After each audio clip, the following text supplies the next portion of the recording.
Why not you? Why can't you be the person that comes up with the next great idea? Why can't you be the one that starts a company that turns into the next Google or Apple or Nike or whatever it may be? Always be able to ask yourself, why not me? Why can't I be the one who changes the world? If you really want to be transformed, you have to live an intentional life. This is so simple, I don't want you to miss it. Most people don't lead their life, they accept their life. And when you accept your life, you are living on things that are not worthy of your time and effort and energy. And you heard me say in a moment, everything worthwhile is uphill. The reason I want you to understand that is to go uphill, you have to be intentional. Nobody ever went uphill by accident. You've never read a book on accidental achievements. You have to be intentional with what you do and who you are.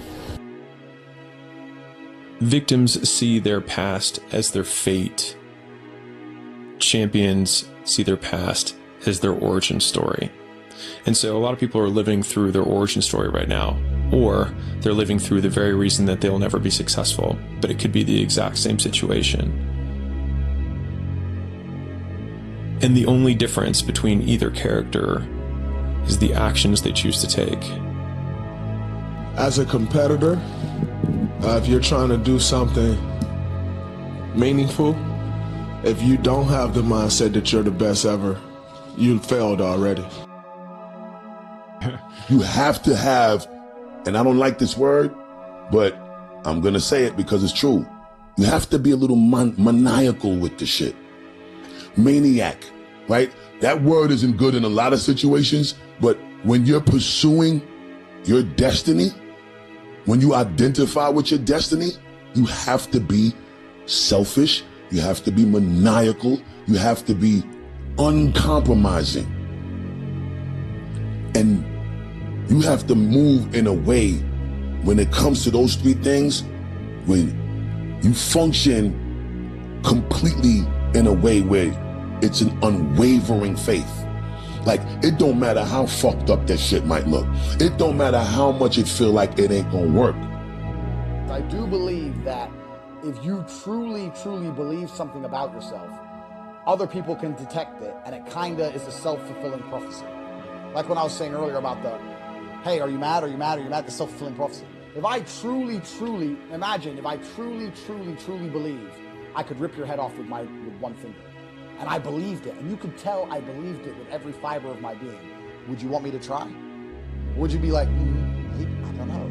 He's so confident. I don't know. So if you truly believe you're lucky, if you truly believe you're an exceptional individual, if you truly believe that your life is fantastic, people will start to believe it. And if other people start to believe it, then it comes closer to being true. Does that make sense without being too airy-fairy? So to distill it down, basically, viewing yourself as lucky is basically a healthier and a more masculine way to live as a man. Absolutely. Why on earth are you going to go through life and believe you're an unlucky individual? Yeah. I don't see how that can benefit. It's a shit attitude. Why would you think? It's kind of crazy, because I say this.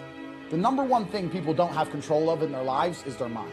But what's funny about that is, the only thing in life you can truly control is your mind.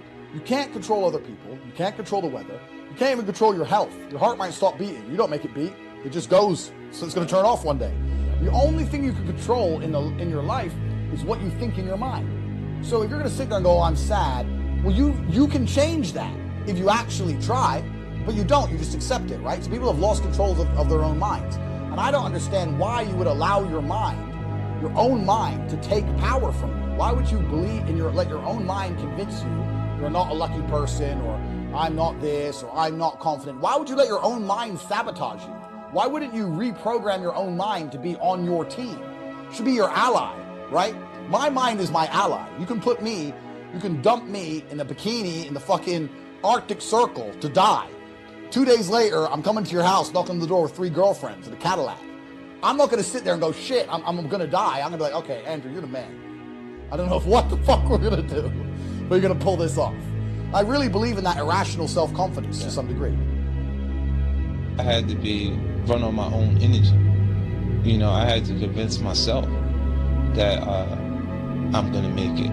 You know, regardless of how people felt at that time. And what it does is it makes you feel like, well, it made me feel like there's going to be points that people are going to mistake my confidence for arrogance, because they don't understand the process I went through and how much I had to believe in myself in order to make these things happen. I feel like you can will yourself into a good space.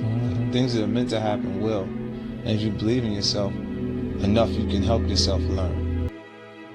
My mother made me believe in myself. No matter how many people tell me, stop believing in yourself. Stop saying what you can do. Stop affirming what you're going to do and then completing that in real life. That's the improper way to do it. I refuse to follow those rules that society has set up in the way that they control people with low self-esteem. Delusional. Complete delusion. You gotta believe the delusion. Because it's only delusional until it works. So is it really delusional? A motherfucker only gonna call it delusion until it don't work for nobody else to see, but for the whole world to see. And then once the world see it, there's nothing delusional about it. Now your delusion becomes, oh, he was a fucking genius. We didn't see it when he saw it. We didn't understand it when he did. We thought this motherfucker was crazy. But he definitely always figured this thing was the thing to do, and he stuck by that shit. But my mindset will always be as such, as I am the best to do what I do. And that'll give me a shot at being the best. But before you can ever reach anything, you have to believe it. You don't just mistakenly become great at something. You probably at one time or another believe that you can be great at that. And then you work to get great at that, and you reach that greatness.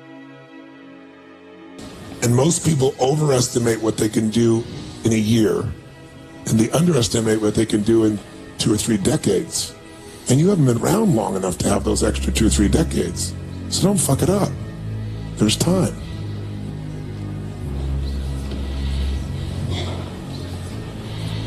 And if you give yourself just a little bit of time, and if you'll be a little more loving to yourself, I think you're going to find you got a lot to give. You can develop the muscle. You can develop the courage muscle. You can develop the inspiration muscle. You can develop the dedication muscle. You can get stronger. There isn't anybody here that can't get stronger.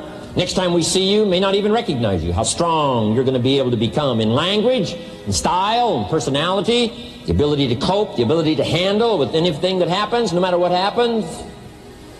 There's a certain delusional quality that all successful people have to have. You have to believe that something different than what has happened for the last 50 million years of history. You have to believe that something different can happen. There's people like us where we're crazy in the sense that we believe it's almost delusional sometimes. Yes. But guess what? You never feel this level of happiness if you don't go for something in your own life. When they knock you down, when they try on you, when they talk about you, and they try to put their foot on your neck, if you stay down, you will never ever get that resolve. Fortify your mind and feel this level of happiness as you rise one time in your life.